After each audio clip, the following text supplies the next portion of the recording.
Bonjour et bienvenue. Aujourd'hui, on va parler de la réforme des retraites. Elle a été promulguée en avril 2023, elle a suscité bien des passions. Elle est officiellement en vigueur depuis le 1er septembre 2023. Quelques contours dont on va parler maintenant avec une experte qui nous attend dans ce bar. Suivez-moi, bienvenue, c'est Faut que je vous dise.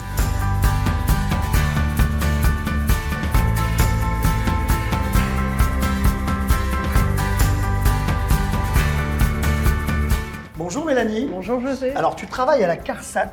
Oui. Tu vas donc pouvoir répondre à nos questions. Tu fais quoi à la CARSAT? Alors je suis responsable du département de la coordination de l'offre des services et des centres itinérants. J'aurais dû te demander tout de suite, en plus simple, quel est ton rôle à la CARSAT? Alors je suis en charge de la qualité des relations entre les services retraite et les assurés. Donc le lien entre la caisse retraite et les assureurs. C'est ça. Tout simplement. Juste pour rappel, la CARSAT, elle a plus qu'une mission juste de verser les retraites. Bien plus. Qu'est-ce qu'elle fait d'autre? 3 grandes missions en fait. On suit les carrières et on gère le paiement des retraites. C'est peut-être la mission la plus connue.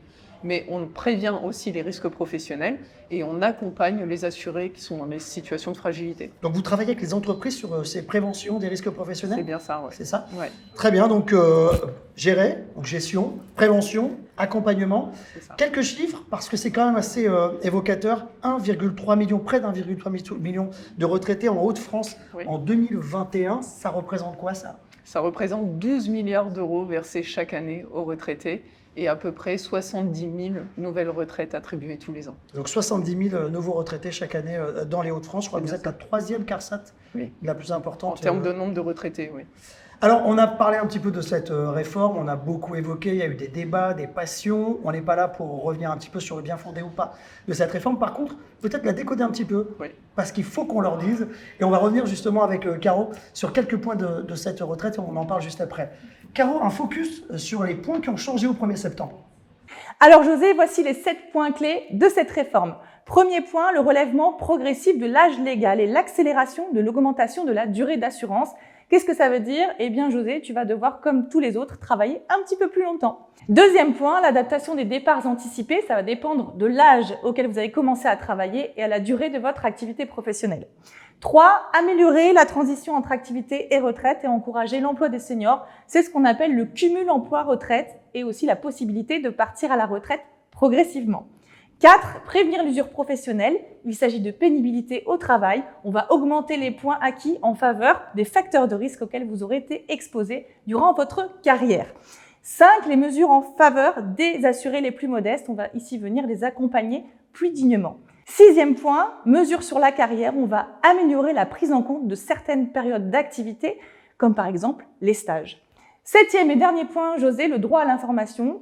Il fallait que je vous le dise, je vous l'ai dit, tout ce que je vous ai expliqué, il faudrait que tout le monde puisse le savoir. Merci beaucoup, Caro. C'est déjà un petit peu plus clair. Moi, je retiens un point. Mesures en faveur des assurés les plus modestes. Ouais. Qu'est-ce qu'elle comporte, si on la traduit? Il y a 2 grandes mesures en fait. La première, c'est la revalorisation du minimum contributif. Les petites retraites en fait voient leur montant revalorisé à partir du 1er septembre. Une bonne nouvelle. Plutôt oui, pour bonne les nouvelle. On assurés. pourrait faire d'ailleurs une émission là-dessus, presque. Oui, on pourrait, mais il y a un deuxième grand point Ok. aussi très important qui est le fait de faciliter l'accès à l'allocation de solidarité aux personnes âgées, l'ASPA. La fameuse ASPA, allocation solidaire pour personnes âgées. J'ai plus que ça en tête. Qu'est-ce qui a changé au 1er septembre? Alors, il y a 2 conditions qui ont changé. La première, c'est la condition de résidence. Avant, il fallait résider 6 mois en France pour pouvoir toucher l'ASPA. Depuis le 1er septembre, c'est 9 mois. Et la deuxième condition, c'est la revalorisation du montant de l'héritage à partir duquel on va pouvoir récupérer les sommes versées au titre de l'ASPA. Attends, vous récupérez les sommes au moment du décès de la personne? Oui, c'est une allocation, donc on récupère au moment du décès. Si le montant de l'héritage dépasse 100 000 euros, on peut récupérer les sommes versées au titre de l'ASPA. Mais là, du coup, il y a moins de gens qui sont concernés, puisqu'avant, c'était 39 000, on y arrive assez vite. Là, on est à 100 000. 100 000. Donc, il y a moins de gens qui sont concernés, possiblement, C'est ça. sur cette question de reprendre après les allocations. Moi, je voudrais qu'on revienne sur le premier point. Il y a le fait d'habiter 9 mois contre 6 auparavant. Oui. J'imagine que ce n'est pas la seule condition. On ne peut pas juste être en France depuis plus de 9 mois dans ce cas-là. Non, il y a aussi une condition de ressources, bien évidemment, puisque l'ASPA est une allocation qui permet de ramener les ressources à un minimum décent pour vivre en France. C'est quoi un minimum décent pour vivre en France, Mélanie? Alors, la loi fixe ce minimum à 961,08 € pour une personne vivant seule.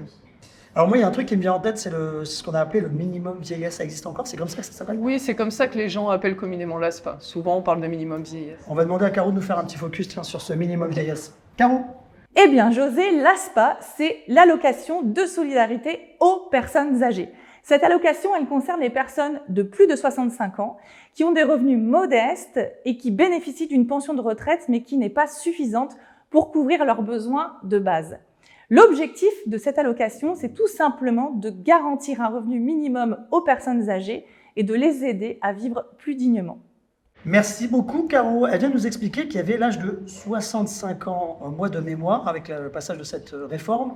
On est à 62, entre 62 et 64 ans, pas 65. Pour la retraite, oui, entre 62 et 64, mais pour l'ASPA, il faut attendre 65 ans, sauf si vous avez des problèmes de santé et que vous êtes reconnu inapte au travail. Ok, donc si c'est rien passé de spécial, on va dire, jusqu'à l'âge de 65 ans, à 65 ans, quelle est la condition pour être éligible? Tu m'as parlé tout à l'heure du minimum décent, 961 € 0,8.